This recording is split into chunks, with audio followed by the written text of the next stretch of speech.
बिस्मिल्लाहिर्रहमानिर्रहीम। 2021 का पहला तोहफ़ा 11 गरीब मज़दूरों की सरबरीदा लाशें इक़्तिदार के ऐवानों में रिहाइश पज़ीर मकीनों को पेश की जाती हैं। उम्मीद है वो कबूल फरमाएंगे। इस तरह का दिलखराश वाक़या दुनिया के किसी भी महज़्ज़ब मुल्क में होता तो ज़लज़ला आ चुका होता।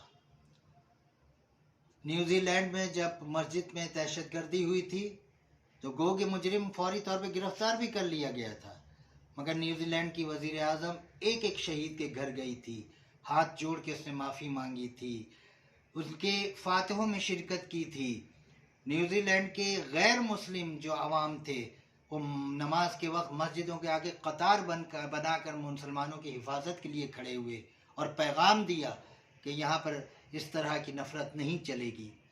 मगर अफसोस ये है कि 11 मैयतें लेकर उनके वरसा मनफी दर्जा हरारत में खुले आसमान तले बैठे इंतज़ार कर रहे हैं कि इस मुल्क का वज़ीर आज़म कब आकर उनके दुख सुने, कब उनके दुखों का मदावा करे, कब उनकी आंखों से आंसू पोंछे। मगर यहाँ तो इक़्तिदार के ऐवानों में ऐसा लगता है कि कुछ हुआ ही नहीं। 11 मरे तो क्या है, गरीब लोग थे, बेबस लोग थे, इनका क्या जाता है। हुकूमत सेनेट के इलेक्शन में मगन है, अपोजिशन हुकूमत गिराने में मगन है। उन 11 गरीब मजदूरों की किसे फिक्र होगी। मैं ये नहीं पूछता कि आप हमें बताएं कि ये दहशतगर्द कौन थे, क्योंकि ये अब नामालूम नहीं है। सबको मालूम है, सारी दुनिया को मालूम है कि ये कौन सा माइंडसेट है, ये कौन सा ग्रोह है, ये कौन सा ग्रुप है जो मज़हब की बुनियाद पर, नफ़रत की बुनियाद पर पाकिस्तान में ये सारी कार्रवाइयाँ कर रहा है। क्या हुकूमत और उसके कारिंदों को, क्या फोर्सेस को वो आवाज़ें नहीं सुनाई देती कि हर चौराहे पर बड़े बड़े जलसों में बाकायदा ऐलान किया जाता है कि हम मुखालिफ फ़िरक़े को ख़त्म कर देंगे, हम इन्हें मिलिया मेट कर देंगे। जहाँ जिन जलसों में संचीज़ बनाने पर फ़ख्र किया जाता है, जहाँ धमकियाँ दी जाती हैं, जहाँ असलहा लहराया जाता है, डराया और धमकाया जाता है, जो कातिल हैं, जो मुजरिम हैं, वो तो ऐलान करते हैंगे कि हाँ जी हम हैं। मगर यहाँ अभी भी हुकूमती फ़ाइलों में ये सारे के सारे नामालूम हैं। मैं सिर्फ चंद सवालात करना चाहता हूँ हुकूमत से, क्योंकि ये सवालात के जवाब मिलना बहुत ज़रूरी है। उस वक्त तक ये मसला हल नहीं होगा। मैं हुकूमत से पूछना चाहता हूँ, हुकूमतें तो आती जाती रहती हैं, रियासत कायम रहती है, रियासती इदारे कायम रहते हैं। हुकूमत इन रियासती इदारों से पूछ कर हमें सिर्फ इतना बता दे, चंद सवालात हैं उसके हमें जवाब दे दे।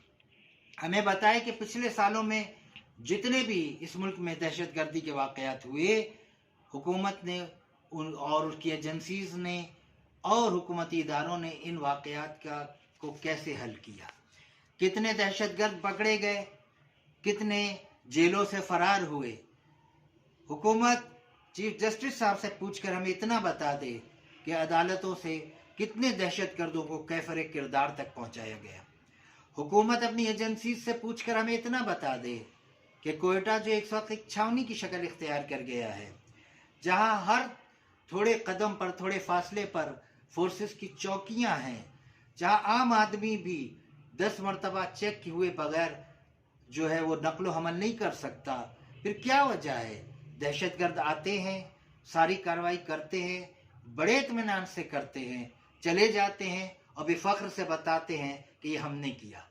हुकूमत सोचे कि कहीं ये दहशतगर्द और इनका माइंडसेट जो है वो हमारे इदारों में पेनिट्रेट तो नहीं कर गया, कहीं इनसे मोहब्बत रखने वाले, इनकी सहूलत फराहम करने वाले ही उन इदारों में तो नहीं चले गए जिनका काम ही दहशतगर्दी का कला कमा करना है।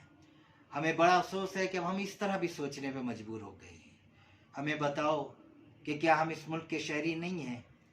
कब तक इस मुल्क में हमारे खून से आबियारी होती रहेगी, कब तक हम लाशों के नजराने पेश करते रहेंगे।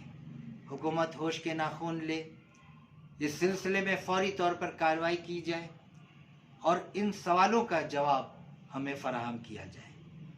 मैं शुहदा के ख़ानदान को यकीन दिलाता हूँ कि हम सब का दुख दर्द उनके साथ है, हम उनके दुखों को महसूस करते हैं और हम उनके साथ हैं।